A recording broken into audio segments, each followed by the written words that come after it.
Welcome to A&B Horror Movies. I'm Aaron, and I'm absolutely thrilled to be joined today by Roger Connors, Cody Steele, Anthony Covatta, and Matt Kane. Welcome to you all. Thank Thank you. you for Hi. having us. Hey.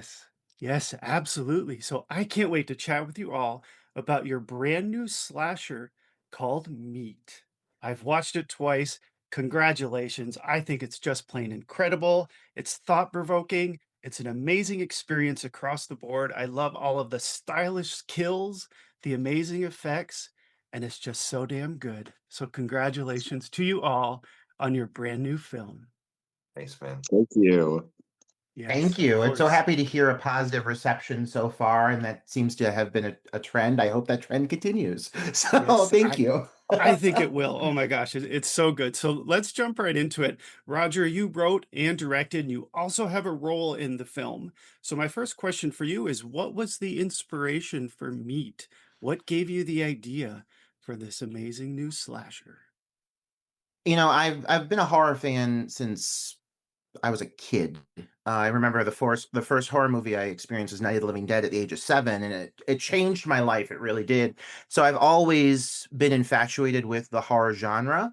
I also came out pretty young. I came out at 15, and so as a young out queer individual, kind of navigating the early chapters of my life, I turned to the genre often for a lot of different reasons, but it's really become the heartbeat of my life is horror cinema, and it really has defined most major chapters of my life. And so I've always dreamed of kind of creating a queer adjacent horror film that features authentic queer characters that don't feel stereotypical, that don't feel like caricatures. I wanted there to be a heartbeat to this film as well, and so my goal was to provide fans of the genre with a true slasher experience with all the gore and the kills that you would anticipate, but through a queer lens, and represent my community to the best of my ability. And so that was always my goal. I started writing the script back in 2016. It's taken many forms,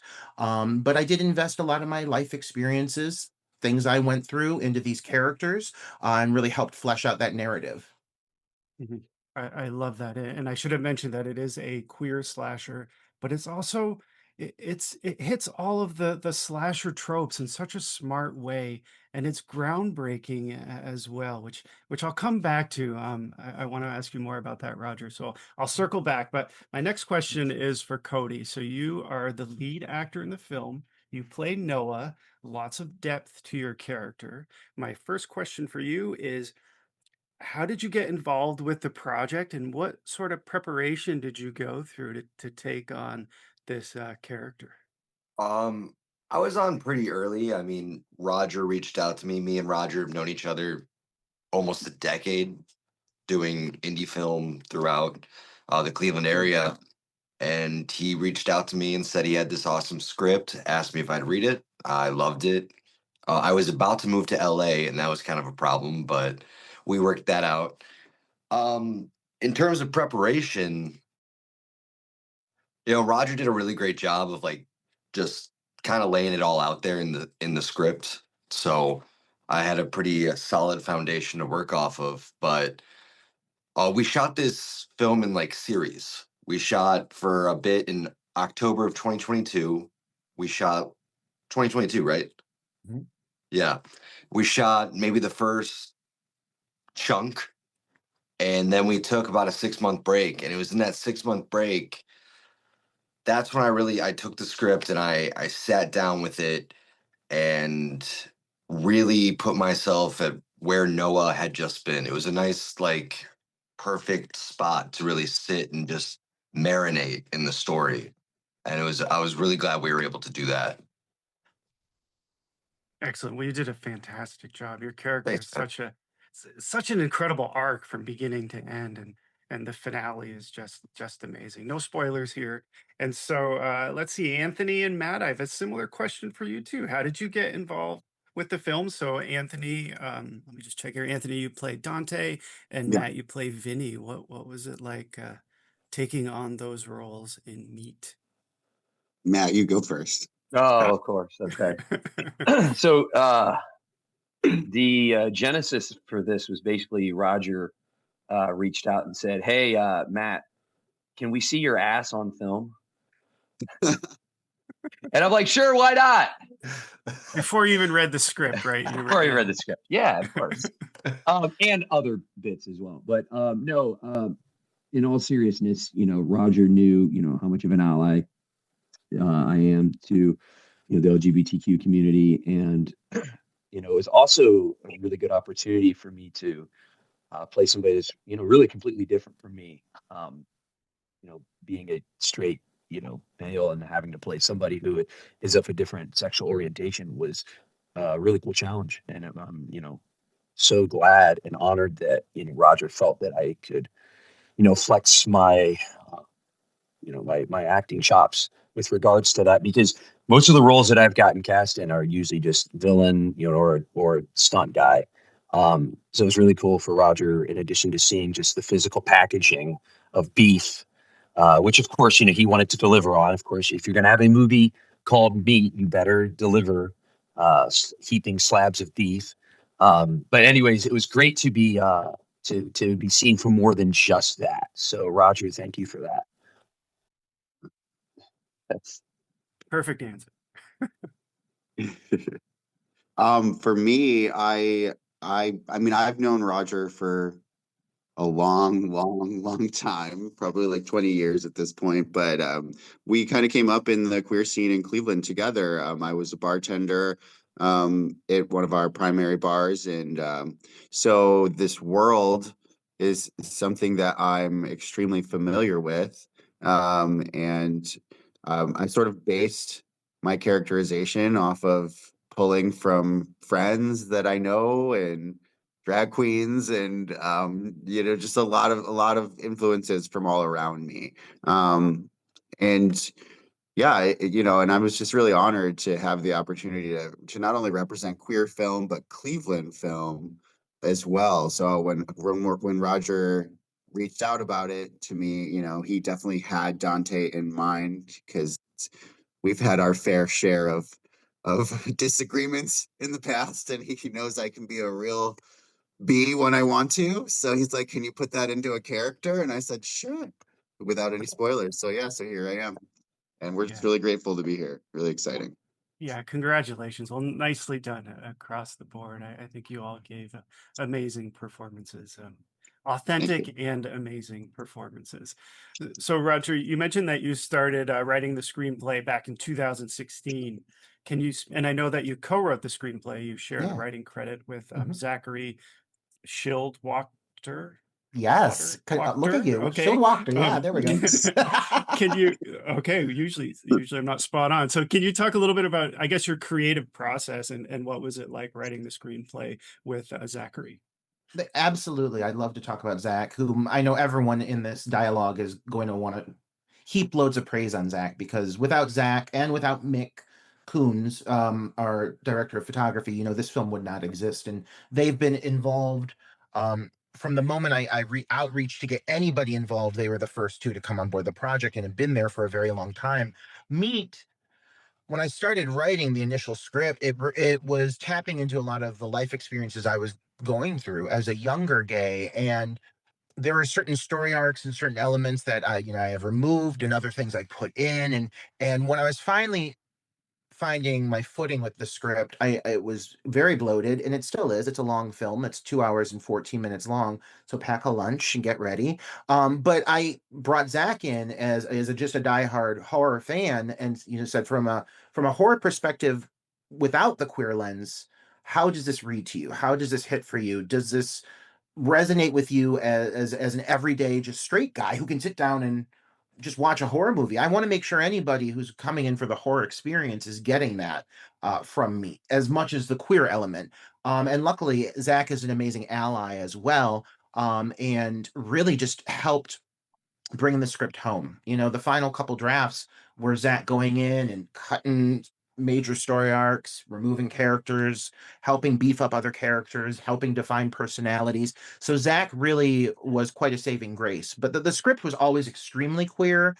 And I was just made it very clear that needed to be the continuous pulse of this film. Like, that comes to the forefront. At one point, we even had tried cutting some of the scenes in the current cut of the movie. We tried to get it down to around 100 minutes, and we cut a lot of the queer context that made this film feel very different from anything else. And I said, it's kind of it's a double-edged sword here, but I don't want to lose what makes this film what it is. And so we put it back in. And that was, with Zach's guidance as well. So Zach has always been so true to that mission of making sure this is an unabashedly queer piece of cinema, and also one that would satisfy any horror fans' bloodlust and then some, Yes, That's always the yes. goal.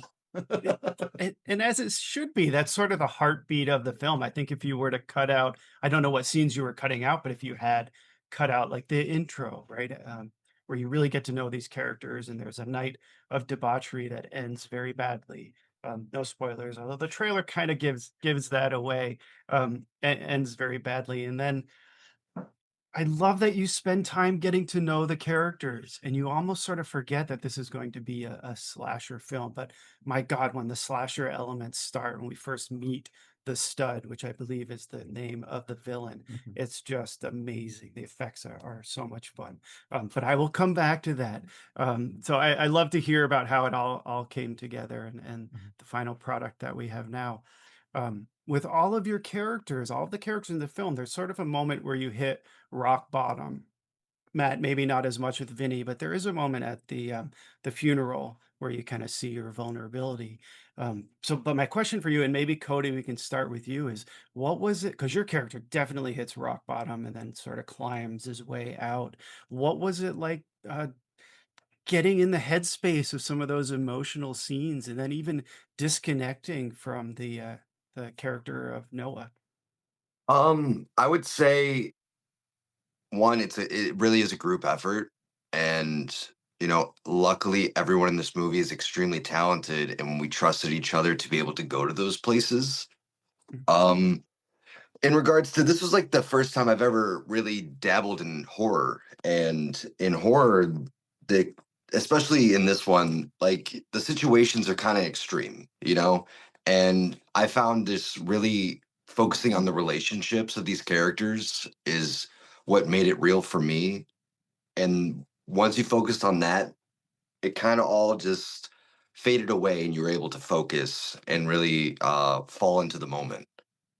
And with Noah, just poor Noah, like everything just kind of reluctantly happens to him. Like I feel like he doesn't want to be the hero, and Yeah, just just things sort of snowball. happens, right? Yeah. Yes.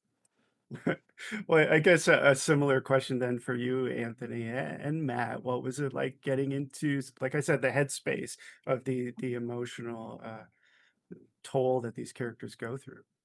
Well, for me, it was very. I mean, listen, actually it's a great question because when we were filming a couple of the scenes, I like literally made a post using just like a clip of me kind of pacing back and forth between takes.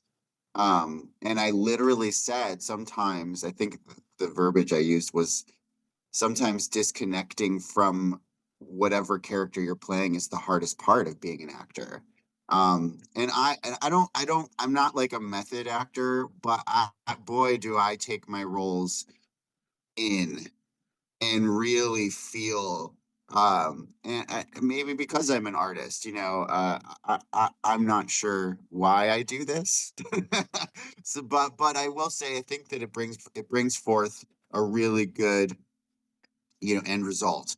So whether it's been in theater or in film, I've always truly like just really immersed myself into whatever role I'm playing. And yeah, I definitely did that here. And you know, I definitely needed a couple days after filming certain scenes to sort of regroup because yeah, they were really intense. This was a very intense. There were some very intense moments, but also too, we had such a great time. So for every hard moment that we had through this process, we Roger and the whole crew, everybody's always been so supportive and made filming very easy and they took good care of us. We were always well fed, and so it was good. But anyway, I'm soapboxing now. But yeah, it was a challenge, but it was good. And fun. A challenge, good and fun. And that one scene when you show up at the apartment at the end, your last scene or sequence, my Yeah, gosh, you can see that Dante is really at a very low point um, yeah, in his yeah. life. That's what I was referring to. Well done. I thought so, and well done there. I have to say really quick, Anthony had such a Yeah. huge impact on the emotional arc of Dante. Dante was written very cold and very much to be the queen bee, but there's several moments where Dante is clearly starting to cope with the emotional toll of what's happening. And it was hugely Anthony's input and just sharing with me creative to creative saying I think this is where this character would be. All of these actors put it all out on the floor. I just got to say that. And I specifically remember multiple moments with you, Anthony, where we sat down and we're like, he would feel something here. He is not just, again, he's not a caricature. He's not just a stone cold, heinous person. There are elements that make that heart beat underneath all of that. And there are certain moments where those cracks start to form for that character. So I have to applaud all three of these guys. But I specifically remember those moments with you, Anthony, discussing that character. Yeah, absolutely. Yeah, he went through it, and I did, and it was important to me to showcase that, like, not only, yeah, I mean, he's an ass. He makes bad choices, and he does really crappy things, but I think that he's coping with a lot, and he just has really bad coping mechanisms. So and I can relate. Hmm. So, so it's all good, using it. Yeah. Yeah, sure. Well done. And Thanks. Matt, I guess the same thing for you. So your character, you have more of like a tough exterior, right? But there are moments where you sort of see beyond that. Like I said, at the funeral in the cemetery, and also in the tunnel. There's that one scene where I forget his name, Hussein Oh, Mo, where plays Mo Mo. his father cuts him off. A little bit of a spoiler there, but there's also sort of a touching moment there. Can you speak to that? yeah. Just to echo kind of what Cody said. I'm definitely a firm believer. What makes a great film is it's relational, not necessarily performance based, and everything, all the characters in this, and kudos to the great writing, for Roger and Zach, but elevated in performance by an all-star cast. Like, I mean, everybody brought it, and then that forced me to be like, look around set and be like, okay, yeah, I better bring my game, or else I'm not even going to be in the same arena as these guys. So they helped really elevate performances. For me specifically, with the character Vinny, it was cool because even though he was somebody that's completely different than me, there are still vulnerabilities and there's similarities that are there. I like to think, even though I've always been team captain of every sports team growing up. And I've been doing martial arts, jujitsu, very macho enterprises, lift weights. I have this kind of macho, machismo exterior. Anybody that really knows me, knows how much of a softy I am and how sensitive I am. Hence why, I always gravitate towards film and art more than other things in my life. So there's similarities with Vinny and myself that were there and that I played up to bring to life. But specifically, because Vinny is a character that deals with a significant loss in this film. So when it was time for those scenes, I just thought about personal loss that I had experienced, especially recently, that have really been kind of emotional tenets and kind of core experiences in my life, and I kind of drew on those emotions and those feelings and those sensations to really hopefully bring a truthful performance. And then of course, kudos to my dancing partner, Hussein Hassan, who just absolutely crushed it as Mo. My performance would be nothing without him, so I definitely want to shout out him. He brought it, and I hopefully we conveyed to the audience that these two, were definitely in love, had a significant, relationship that, just like most relationships, was rocky, but it didn't diminish the fierceness of their love. Absolutely. I think you played off each other perfectly.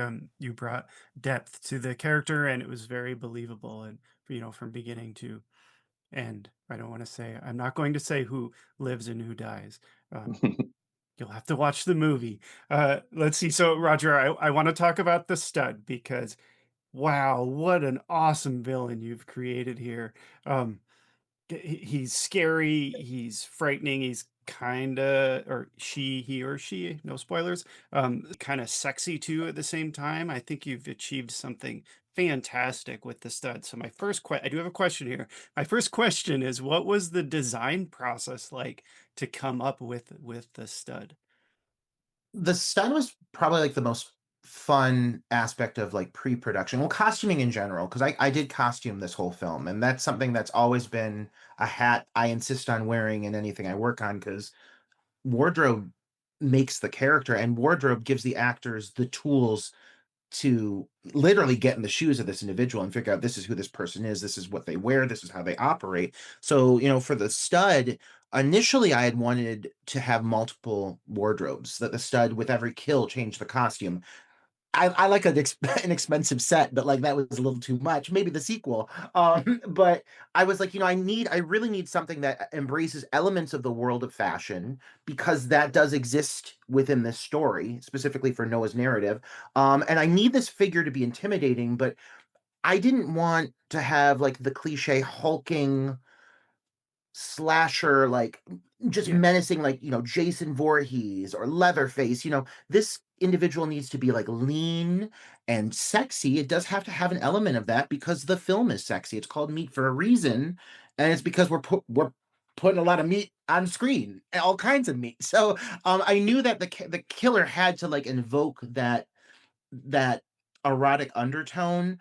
A film I truly love is one of the first queer slashers I think to exist is Hellbent, and they really leaned in to a sexy slasher aesthetic, leaned into it to the point, bare chest exposed. And I didn't want to do the same thing. I wanted something that was my own. So I decided to make him more of a moving weapon. He's fast, he's slippery, he's leathery, and he's able to move at very fast speeds, which makes him intimidating because all aspects of this costume, it's technically a weapon. I mean, it's covered in spikes, and so I wanted something that visually would really pop because I know how the queers work. The gays want their Halloween apparel. They want to be able to dress up like this when Halloween comes around. They want something that's really going to pop on camera, but it also just needed to make sense for the eventual inevitable reveal of who this individual is as well. So I think those worlds came together, but I wanted to involve, elements of queer fetish life. The killer has fisting gloves and harness wear, and there's bondage gear. He's in a rubber or a vinyl bodysuit, and so this is all elements of like the Euro gay underground club scenes of the 80s and the 90s. You even see in the jacket the elements of almost like a Billy Idol like Mhm. fashion. That punk element comes through. And so all of those elements I think channeled really well into one aesthetic that people seem to be responding to. Like the stud seems to be hitting with people. I'm thrilled to see that because honestly I knew if the aesthetic did not hit, then the movie sputters out and dies. The killer has to stand out, especially in a gay slasher, and I like to think he does. Yes, and he's very shiny, literally. It's perfect. I hope we get to see more of the stud. In fact, I think you're onto something I really didn't know about special the with this gloves. horror. What was that? I didn't know about the gloves. That's a hell of an Easter egg. Those are fisting gloves that he's wearing. Yes. Oh, Oh my! fisting gloves. I did not catch on that either. Oh my gosh, what's my next Cody's question? face, though. Cody, when he said fisting gloves, your eyebrows just went. Now I have to go Maybe back the and watch it sequel. again. In the sequel, yeah, it's a storyline to explore. Oh yeah. Whew. Oh my gosh. Let's see, where do we go from here? I want to ask about the special effects because they are so good. Like I said, once the slasher elements really come in, they come in hard and it's Yeah. awesome. I actually took a note of some of them. So for those watching, if you love effects, practical effects, even in horror, we have an axe to the head, scissors up someone's nose, which I thought was very unique. Disembowelment, of course, I think on a couple occasions. We have a knife through a skull, a jaw snapped back, which was horrific and looked so good. and head smashed with a free weight. And I'm not going to say who that happens to. So my question is, how did you make all of these special effects look so damn good?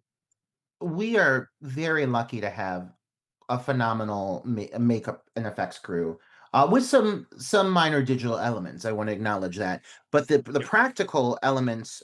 Derek Worley handled all of our prosthetics, and fabulously so. I really think that that's one of the standout elements of the film. So there's a lot of head busts getting blown up and jaws getting torn off, Blood and that was all Derek spurting. Worley. Yeah. Lots of blood splurting. And then our Cleveland unit was Ron George, who's a staple here in Cleveland, Ohio. We've all worked with him multiple times. And Ron, at the drop of a hat, is available whenever you need him. And he's truly wonderful. Both individuals are fantastic. And I knew that a high body count was necessary with this film because I didn't want them to say, oh, they pulled it off, but the gays went light on the gore. Like, I'm not messing around with this. Like I knew that we really had to pull out all the stops. And so, yeah, we have I think it's a 15, if not more, plus body count. And there's really no cutaways, like you see it, you see all of it. So without our makeup team, this film wouldn't be what it is. And I do think that not only are the kills gross and gratuitous, but they're long. I really knew Yeah. that I had to have a couple good chase sequences. I had to have a couple major shocking reveals. And boy, did our team pull it off. And that's a combination of efforts, Mick Coons behind the camera, capturing some beautiful visuals and really capturing these amazing effects perfectly. And I think that's why all these worlds coming together, it creates for a really visceral experience that I don't think a lot of people would expect when they go into a queer slasher. Yeah, agreed. They're so damn good, and I can't wait for the horror community, other horror fans, to watch your film and consume the kills because I think they are going to be. I think they're going to love them, Thank you. just like I did. So congratulations there. So Thank I you. I kind of have a. You mentioned that the vibe on set was fun, Yeah. which I'm not surprised to hear because it sort of comes through. Like I can tell that a lot of heart, blood, sweat, and tears went into this film, and it comes through with the final product. um, my sort of fun question for you all is though, can you share any behind the scenes moments? What were some fun memories of making the film that you wouldn't know if just watching the movie? Someone else go first. Oh, Put you on the spot a little bit. There's a scene in the cemetery with me and Caitlin Newberry, which I think is one of my favorite scenes. But she has to deliver this monologue, and I'm listening, and it's just so still, and we had to be so still. And what no one knows is we probably had 500 spiders crawling all over our bodies. And every time Roger yelled cut, we'd be like, "Holy shit!" And Oh then we my do it again. god, where It did they was come from? the tree That's that was right behind us. They were it was just, like an explosion of those little And baby they look spiders. so dude, it was they crazy. look Oh, they But look it was a so blast. beautiful in that scene. You guys look so beautiful in that I scene. thought you were talking about the Literally. spiders, but yes, I agree. Yeah, the spiders are beautiful too. Um, for me, it was this one scene when we were filming in the basement at that one club when Matt had to we had to retake his walk with his cowboy boots and that singlet he was wearing. And he had to retake it I don't know, 5 or 6 times. And I was having the hardest time not laughing at him because of his saunter. So we yeah. kind of, it was a vibe. It was a vibe for sure the whole time. Yeah, that was great. I very distinctly remember, and this was incidental because my character is kind of sitting with his leg up and being worshipped by his leg is being worshipped by some adherent, and the crowd parts, and then Vinny kicks him and then gets up, and I just had the worst wedgie I've ever had in my life, and I remember just subconsciously just pulling it out and then continuing the saunter. And I'm like, shit, Roger's going to be like, oh, we got to redo that. And Roger was like, no, we're keeping the wedgie pull. That just Yeah. adds so much to the character. And mind you, like Anthony said, Vinny's barely wearing anything, cowboy boots and bright pink, A leotard. singlet that's leotard going right up the old crack. And Roger mentioned earlier about wardrobe, and this man can pick a wardrobe, let me tell you. And Yeah. I cannot tell you how many pieces of clothing I tried on, and I came out and I'm like, okay, I think this is pretty good. He would just look at me and go, yeah, hell no, that's not working. And then I'll put something on and be like, the hell? And then Roger's like, yes, that's it. And I'm like, okay. That's it. But I will say in his defense, every single character, Vinny included, looks so bitchin', looks so great. Mhm. There were a few Agreed. costume pieces that certain individuals I know were like, I don't know how I feel about this. It's like, I know this is not you, but like, Yeah. this is that character and it will help. I like dressing a person. I have a very specific aesthetic. In the sense of like, picking a specific moment is so difficult because this was filmed over multiple years Mhm. and over 3 Indiegogo campaigns. And it wasn't until our last Indiegogo campaign that we hit our goal. The first 2 didn't fully, come to fruition, but we still got something from it. But still, we were kind of like, how do we navigate this? So there's a distinct time jump after the first 20 minutes. And I was like, we're going to film the first 20 minutes, make it look as good as we can on the money that we do have. And then we'll use that to create promo material from there and we'll push forward. And luckily that worked for us because our final Indiegogo campaign, we doubled our goal. So that, for the filmmakers out there, have hope. Once people see what you're creating, you can bring it to fruition. You can bring this to life. But for me, the moment of stepping on set, the first day filming at the Leather Stallion attached to Flex Bathhouse in Cleveland, Ohio, who I have to shout out because they let us film there multiple times. They're so wonderful. But stepping into that environment with this massive ensemble, including extras, featured talent, and just so many people pulling out of the stops for this very gay piece of cinema, this very queer piece of cinema, and going all in. And it was so heartwarming to see so many people turn up for this. And I think that happened multiple times over the course of this production. I mean, there are hundreds of people in Cleveland, Ohio, and beyond who came together to make this happen. But I remember having this moment of like, oh my goodness, this is really, not only are we making this, but we're going to make this to the extremely high standard that I have. Like, like, I really truly, like, I wouldn't bend on certain things. And because of that, the final product looks very close to what I wanted. It's so often that you have to let certain things go. And there's certain things I wouldn't let go with this. And that's why we filmed for 3 years. I waited for 3 years before we filmed our first big kill because I really needed it to be in a mansion. And people were like, you're not going to get a mansion. I was like, just hold on, we're getting a mansion. And we got that mansion. And that scene looks freaking great, I like to think. That's so But good. one I love specific moment I the do want to pool note. scene. Go Oh, ahead. yes, the pool scene. Yes. No, yeah, that's so exactly the good. scene. Mm. Thank you. There was a moment, and Matt, this is with you, but the length of the time we're on set together, I'm asking a lot of individuals to do some literally very ballsy things. And it's, if you don't have a communication and cooperation and mutual understanding between the creative team and the talent, having something like, graphic nudity on camera can be very uncomfortable. And I don't think this was ever an uncomfortable set. We tried to make it as professional and communicative and just respectful as possible. And it was a moment when we were filming our last big day on set with Matt.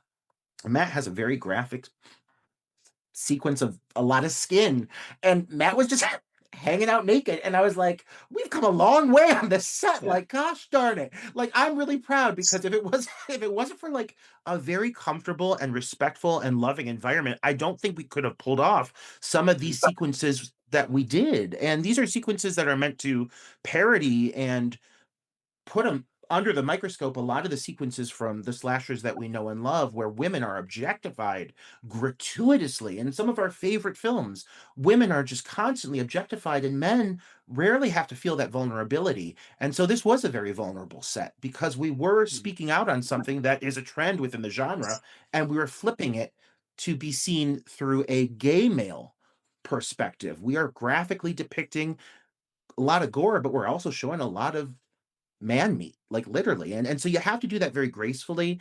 And I do like to think that those sequences specifically were handled with a lot of care and respect and mutual understanding. And I like to think that the talent came out of this feeling like, yeah, I did something that was very revealing, but it was also a very respectful set. That was my goal. I like to think we achieved that. I hope we did. Yeah. I definitely, yeah, for sure. And I was gonna mention that, but even though there might be a couple gratuitous shots of, the old Vinny derriere, which of course in a movie, you need a movie called Meat, you need that. I at no point did anything feel exploitive. At no point did anything, like Roger and your whole crew created such a great environment where, yeah, I mean, and that was one of the reasons that I was so drawn to the character Vinny is he's stripped bare, literally and figuratively. So for me as a human, to break through this sort of facade that you're seeing of him as this macho guy, to be stripped down to literally nothing, was it was so different and unique, and it was going to be such a challenge for me that I was like, yeah, I have to do this. And the conversations that Roger and I had previous to filming put every anxiety that I had at ease. And then the day of when we were filming, it was great, such a professional set. And we're all family on set too. And that's another point that I feel needs to be mentioned is that like everybody that, when Rogers vetted this cast and crew, everybody there is great. Everybody there feels like family. And at no point did anything feel like, were we made to feel uncomfortable, even though we were pushed from an acting standpoint, from a performance standpoint to feel uncomfortable and experience these really raw, tense moments as a human being. The whole experience that we had was great, and it felt, and even the first day on set when seeing all of it come together, the lighting, the costumes, the wardrobe, the music, the extras, everything, I knew Roger had something magical. It goes back to what I was saying in the beginning of the show. There was like some trust over this entire process of everyone involved. We all knew what we were showing up to do, what we were building, and it really just let you do whatever you needed to do to get the job done. And it came naturally in some ways as well. And I'm happy to hear that it was a comfortable and supportive set, and everyone was really devoted to the film and the project. And Roger, going back to what you were saying, sort of flipping the roles from what you'd expect from a slasher, thinking about like an 80s slasher, what usually the exploitative roles are played by women. And you kind of flip that here with the men doing that. In fact, the women characters in your movie are almost they're the voices of reason. They're the ones sort of coming in and offering like these nuggets of advice and wisdom to these characters. So I really liked that sort of element as well. Well, this is so much fun. I could continue talking with you all about your film for hours. But keeping, being respectful of your time, I do want to ask, I know that Meat is at the festival circuit at the moment. Can you speak to any live audience experiences or screenings that you have, Q&A events? What has it been like at those events so far? I mean, it's been feral.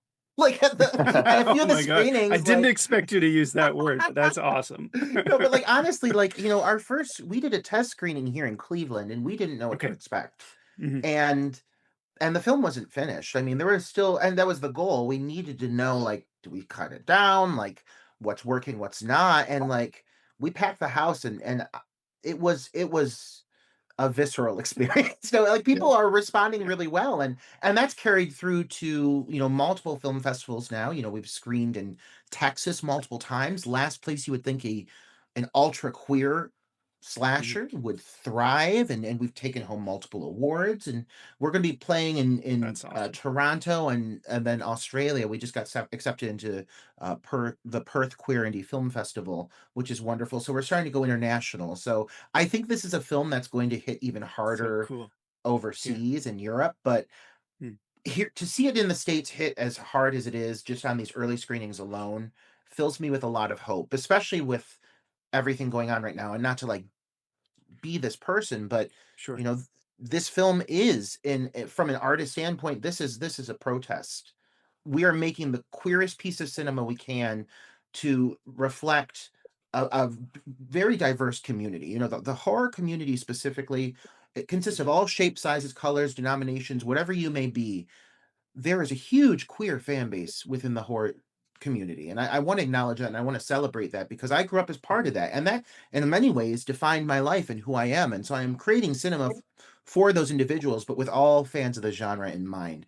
And seeing a positive response to a piece of aggressively queer art gives me hope right now, very much, Mhm. because art and pop culture is at the forefront of every movement. You know, you have protest songs and you have paintings depicting how people are feeling when they pour it into their art. Well, this is my art. This is our art. And we put a lot of feelings into this film. And it took us a long time to make it. But now, with it coming out in the middle of everything going on right now, I think it is resonating in a way it wouldn't have a couple of years ago. And I think that's really important.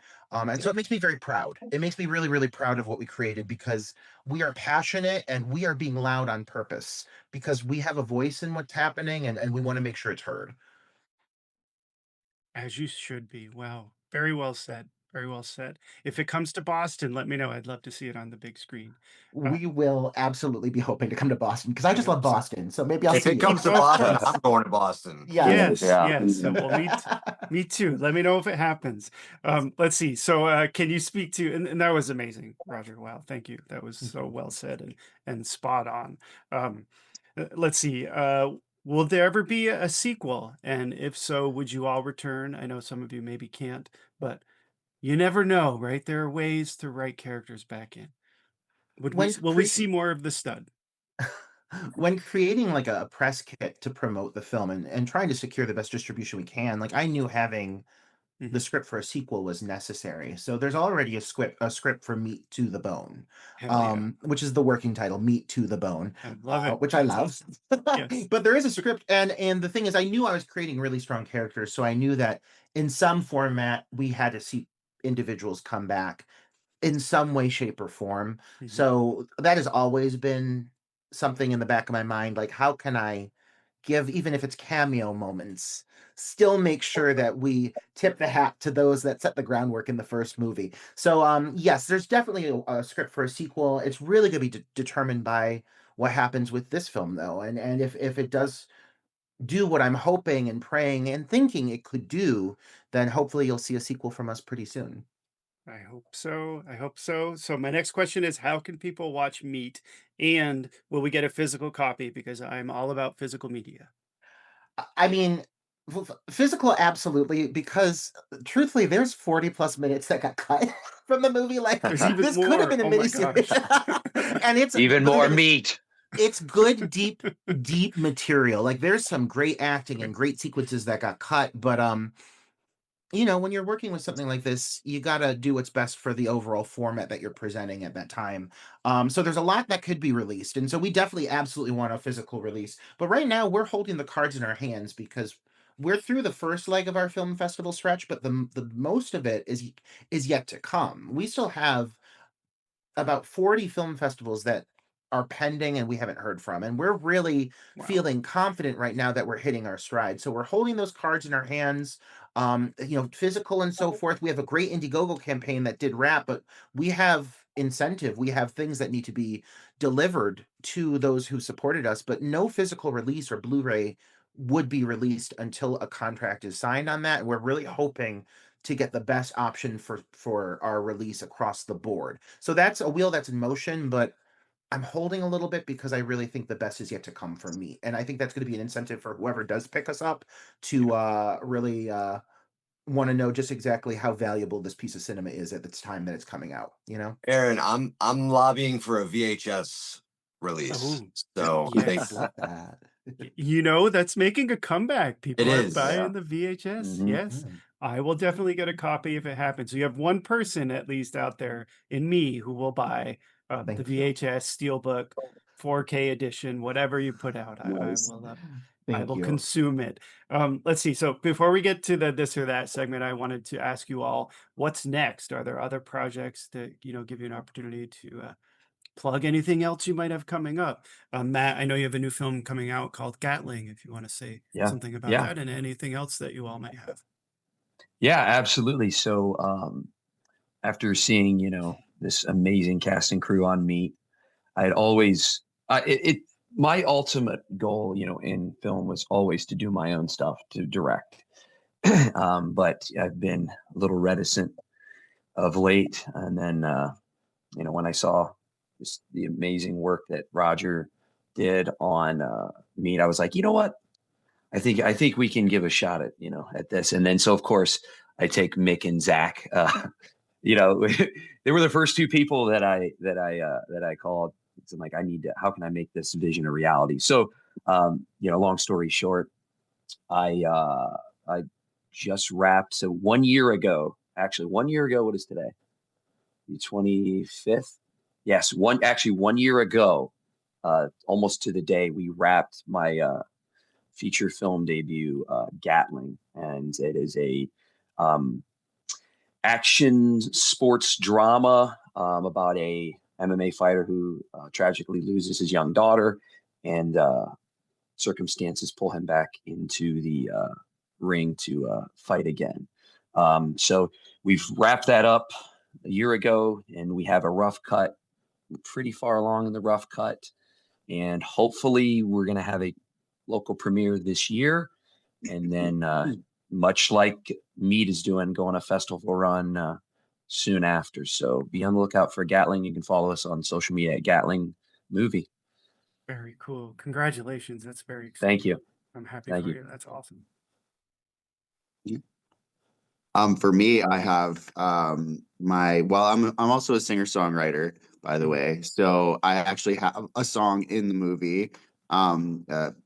So that song is called "Don't Shut the Door," and I am currently working on. Well, I just put out a new single in September, and it's called "Without You Here," and we're actually going to be releasing a remix of that single with High Bias Records out of Toronto, Canada, which will be dropping in the next couple of months. So we're kind of putting the final touches on that, and in the meantime, I'm doing The Magician's Elephant, which is a musical at Perrysburg Musical Theater in Toledo, Ohio. So I'm here doing that now.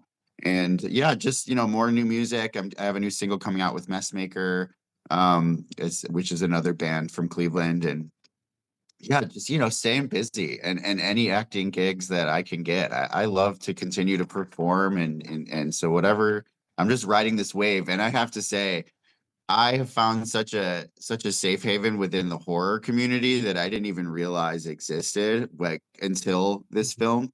So I'm just having a great time touring with me. Like, I will go to all the red carpets. Like, I will go to all the film festivals because it really is a fun community and I've really enjoyed it. So and also too wanted to say thank you to my co-stars because they were amazing and they made me better. I mean, I think we all really worked well off each other. So just wanted to put that out there really quick. I love that. And congratulations on your music. I'll have to check it Thank out. you. And that's awesome that you have a song in the film. I didn't realize. I will love The funeral Yeah, sequence. that was one of the That's big. That's me. The funeral sequence is my song, Oh, and yeah. Oh, it was cool. really. It was so one of the. I mean, truly a dream come true in two ways at the same time. To see yourself on the big screen is awesome, but then to have your own music playing, dude, it was surreal. I was like crying, literally. So, Wow. I but bet. yeah, I can't imagine. I'm happy for you. That's so cool. yeah. Thank you. Awesome. Very exciting. Thanks. So I just wrapped on a feature film, another horror, analog body horror. Me and my longtime collaborator, roommate, Manny Leota. We've been making it over the last 6 months. We just finished it. We got big plans for it. And there's been nothing really going on out here in LA for like the last year. It's been very slow. I'm very grateful to have been attached to this and flying back to Cleveland and shooting this.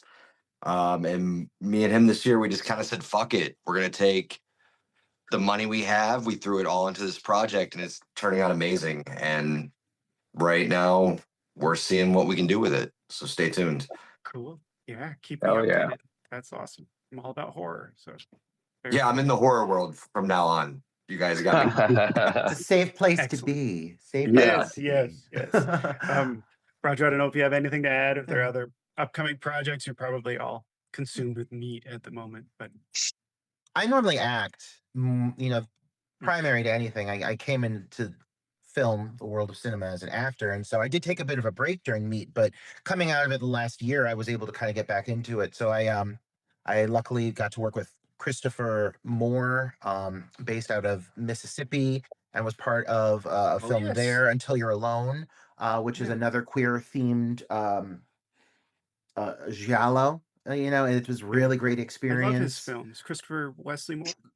Yeah, I yeah, talked yeah. to I him a mean, year or so ago. Yeah, he's awesome. he's Cool. a delight. He's so talented across the board, and he Yeah. has this really small but mighty team. It was one of the most Mhm. fabulous experiences working with him. And then I'm also Troy Escamilla, who I co-host Dark Knight of the podcast with. Yes. One of my old friends. I met him on the set of Teacher Shortage, and then I got to work with him on the feature Hollow Lake, which we filmed the year before last. And that is just now starting its film festival run as well. So I'm getting to kind of juggle a couple of projects, which is really cool. But primarily I'm an actor, and I'm finally now, while promoting the festival run, for me getting to get back to that, and that's been really wonderful because that is where like my heart lies. Like I love to direct, and I really enjoy the Mhm. experience, but there's nothing like getting lost in a character and Yes. becoming someone who you're not. It's such a great, experience that you can't compare with anything else. So I'm definitely looking to do more of that. But I've had a good year, and some of these films are starting to wrap up and have something to show for that. So it's a hot moment right now. I really like being able to capitalize on it. It's been very great. Yeah. Oh, that's excellent. And I have heard about Hollow Lake. I have not seen it yet. And that's the one with Brandon in, right? Brandon Paris Yeah, Sanchez is he in that. plays my boyfriend in it. He mentioned that Yeah, to me. Yes, yes. yeah, yeah. Excellent. So congratulations to you all on Meet. Thank All of you. your projects coming up sound very exciting. I can't wait to hear more about what you're doing. Please keep me updated. I'd love to have you all on again. And with that, let's jump right into the this or that segment that I mentioned. Okay. I basically ask you two things. It's usually kind of fun. I'll let you be the judge of that. And in most cases, there's no right or wrong answer. So we could just go in order. We'll just go in order. The first one I have is the Texas Chainsaw Massacre from 1974 or The Hills Have Eyes from 1977. I'll go first on that confidently. Definitely Texas Chainsaw Massacre. It's one Yeah. of the I would say my top 10 favorite films of all time. Mhm. The cinematography, the aesthetics on a small budget. You can learn so much from that movie, and it's definitely inspired a lot of my visual cues come from that specific film in general. Even the way they Yes. cut on So certain good. beats, it's such a great film. Mhm. And the 4K transfer is amazing if you haven't Yeah. experienced Yeah. it in 4K. hmm How about you, Yeah. Cody? Definitely Or, Texas Chainsaw Massacre. I think we watched that 5, 6 times during COVID quarantine. oh, yeah. Also, fun fact, it's a great first date movie. So take Hmm. I wouldn't have thought that, but there you go. That I was would like go Texas. Martyrs, right? Anthony Texas for said me is Texas yeah, Chainsaw Texas Massacre. for me as well. It's just a classic. I mean, it's undeniable. You know. That's true. How about you, Matt? Yeah. Normally, I love going against the grain and doing my own thing. That being said, I got to agree with the fellas. Texas Chainsaw Massacre established so much of what we know and love about Mhm. horror. And as a kid, it scared the Yeah. living shit out of me. So, yeah. Yes. Now, I don't even know what I would have paired with Texas Chainsaw Massacre in retrospect to make you pick something other than that. So let's move on. I've got some horror villains here. Pretty easy. Well, I don't know. Freddy Krueger or Ghostface? Going with a Wes Craven spin. I'm gonna go Ghostface. People are gonna be probably surprised. I like my killers silent. I don't like one-liners. I try to like avoid the humor with my horror. That's just Welcome to me. prime time. Right, Yeah. right, boom into the TV. I mean, I love Freddy and I absolutely adore him, but there's something about if I want to get my if I want chills down my back, if I truly want to be scared, Mm. I want something that is feasible, is realistic to me. And I think that when you're feeling the sensation of horror, that and humor tend to contradict. And so I'm definitely going to go with Ghostface because I think that Ghostface is legitimately a very scary concept and very believable. Mhm. Agreed. I'm gonna Very go with set of Ghostface because cinematography. he's sexy as hell, first of all. Yeah. And also shout out Wes Craven, who's from Cleveland. So Oh, yeah.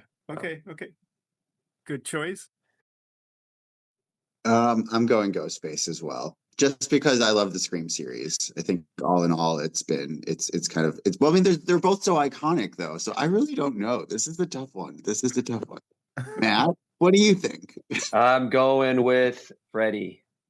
Yeah. Here we go. And multiple reasons. I mean, just the design. I mean, putting knives on your Yeah. fingers. Like, I mean, Yeah. gee, like, you know, and the fact, like, some depth to the character. And personal history with this is, I have a very distinct memory being way young and not even knowing what some of these terms meant. And I remember my crazy aunt saying about Freddy Krueger, she, how do I phrase this? Oh gosh. She said, I wouldn't mind those fingers inside of me. So I was like, okay. This is the same aunt, real quick. I don't want to make this all about my aunt. This is the same aunt who went to Italy to the torture museum and was like, saw some of those devices that they would use on poor young women and got excited. So it was par for the course for her, but I had no idea what that meant when I was young. So shout out to, my aunt who since has now passed, but yeah, That's why it's Freddy for me. Sounds like a good time, that aunt. Yeah, she seems Wow. right? She was the best. Sounds like She was the fun. best. She was the best. Yeah. Come over, we'll watch some movies. Yeah. Okay, I've got some 80s films here. The Fly from 1986, perhaps one of the best love and horror movies, I think. Or The Blob, 1988. I was going with some remakes.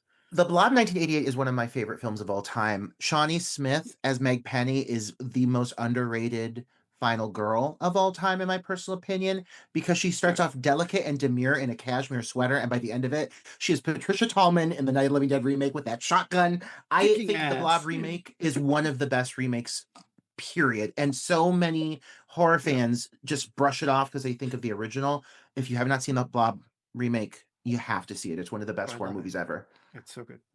I'm going with The Fly. Cronenberg, the king of like body horror. Body horror's back, baby. And Jeff Goldblum and Gina Davis. You can't beat that. Yes. Help Me Be Human. One of the best quotes there. Yeah. I love both films. It's hard to choose. I have homework because I'm going to be honest. I've not seen these films. I'm sorry. Yeah, I failed. Ooh. Homework tonight, Anthony. Oh yeah.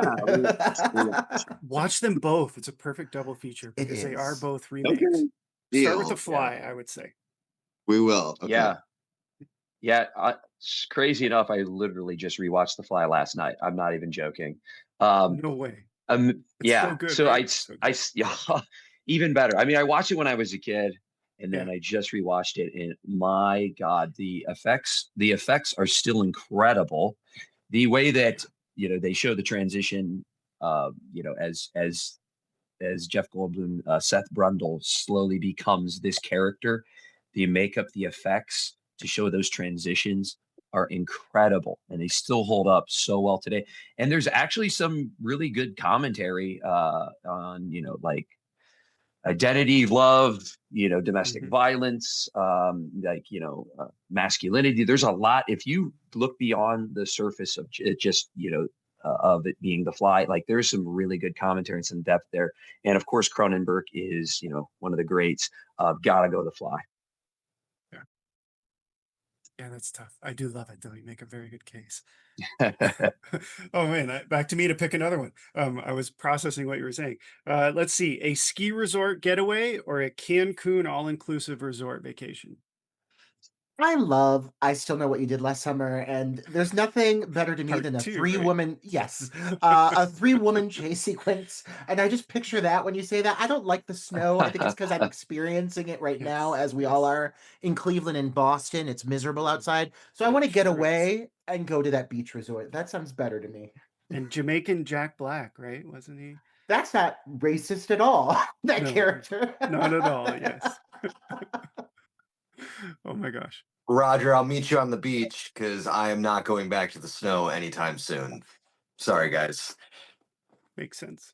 Yeah, same. I'm in the snow right now, and I hate it. I want to hit a beach so bad right now. So I'll meet you in Czech. Yeah, it's going to be 4 for 4. I don't know if you could tell if my character Vinny gave it away at all, but I don't like to wear very much clothing.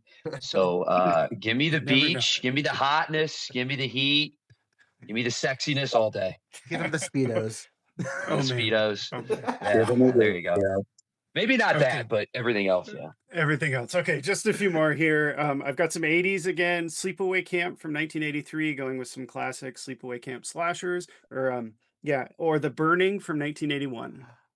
I adore The Burning. I think The Burning is often overlooked. I Agreed. love Sleepaway Camp. I love Felissa so much, but The Burning is kind of like one of my like favorite slashers ever, and I think it often does not get the love it deserves. So I'm gonna go with The Burning. And we never got a sequel. We should have gotten a sequel. Cropsy, there's so much they could have done with So Cropsy. much. The effects in that, oh my god. That raft sequence, I know it's like cliche, but it holds up for a reason. That scene is shocking. And isn't Jason Alexander in it from Yes, a Seinfeld? young Jason Alexander. Looking Long before kind of Seinfeld. cute, like in a dumpling kind of way. From 1981, yeah. Oh man. All right, so Sleepaway Camp or The Burning? I gotta go with the Sleepaway Camp because Hmm. Anthony, I also have homework. I've never seen The Burning, so It's a little lesser known. It's really Yeah. good though. You'll be surprised. Literally same. The Listen, I Burning. have to There's say, 3 until I movies for you got to watch tonight. I was until I sold on got Jason into the Alexander. horror, yeah, until I got into the horror genre by being in a horror film, I obviously have not been watching enough horror. So now that I'm in it, I do feel like almost like a sense of obligation to like Yes. become more well versed in horror film. Yes. So Yeah. lots of films to watch. Very cool. Yeah, Very, very I haven't seen The Burning myself, but Sleepaway Camp is a classic. I know. Homework too. Yes. I'm the only one who's seen it, so I feel I'm the only true horror fan here. Other than you. None of us are Aaron. in the sequel now. But there's time. At least there's only one. It's not like a franchise of True. 10 films to watch. Okay, 2 more here. Well, 3 more. The Omen from 1976 or The Exorcist from 1973. The Exorcist. And Yeah. listen, I grew up Catholic, and that film was used to embed fear into my like day to day, like the idea of like this is what happens if you let demons into your world. Like, so I've always been scared of The Exorcist, even as I left my religion behind me. There's still some weird like Catholic guilt elements that just like echo. So that film will never stop being terrifying to me. It's still just as scary today, if you ask me. Yeah.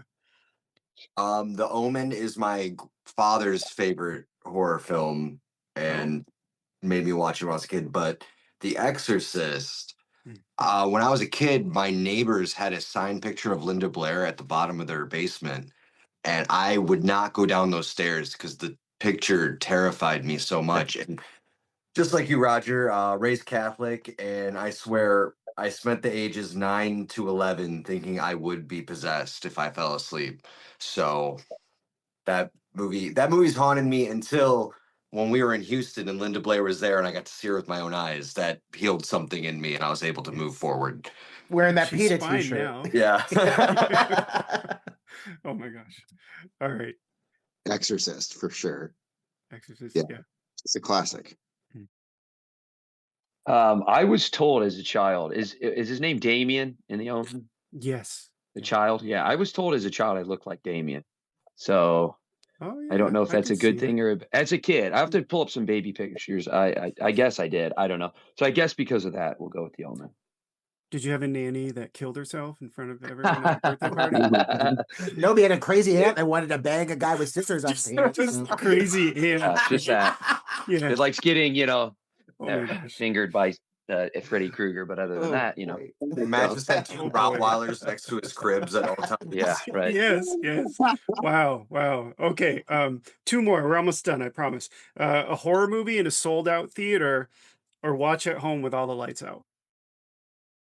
So I would go sold out theater as long as it's a respectful sold out theater. Yes, like put I your mean, phone away. yeah, please. And listen, you know when you can be loud and when not to be, but there's something about when everyone's on the same wavelength and when you're hitting the right moments and everyone in unison is terrified together. Hell yeah. I just don't think you can capture that in any other setting, any other environment. I think it's such a raw and amazing feeling. I love watching horror movies in a group setting. Theater, 100%. Films are meant to be seen in a theater. I hate that lately we're moving towards that not being the norm and we're seeing theaters dying all over this country. And I think as artists, we really need to speak up about that more. Yeah. Agreed. I'm in the theater as much as I can. Yeah. Yeah, theater as well. It's just it's an experience that we get when we're all going through it together, especially in this genre, that it's like a roller coaster. It's just more fun together. If it's a drama or something, it might be okay to cry at home. But I think with horror, it's just better to do it as a group. Roger was saying. Yeah, I mean, as filmmakers, it would be sacrilege for us to say anything other than in a Of packed course. theater. But yeah, there's something communal and transcendent about that theater experience that just can't be replicated anywhere else. And if the movie's bad, at least the popcorn is good. So that's something we can always go. True that. count on. True that.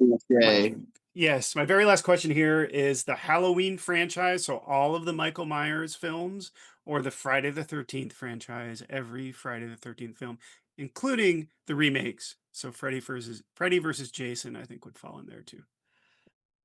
Oh gosh, that's tough. I would say the Halloween franchise, just because Halloween 2 is also one of my favorite films, specifically Halloween 2.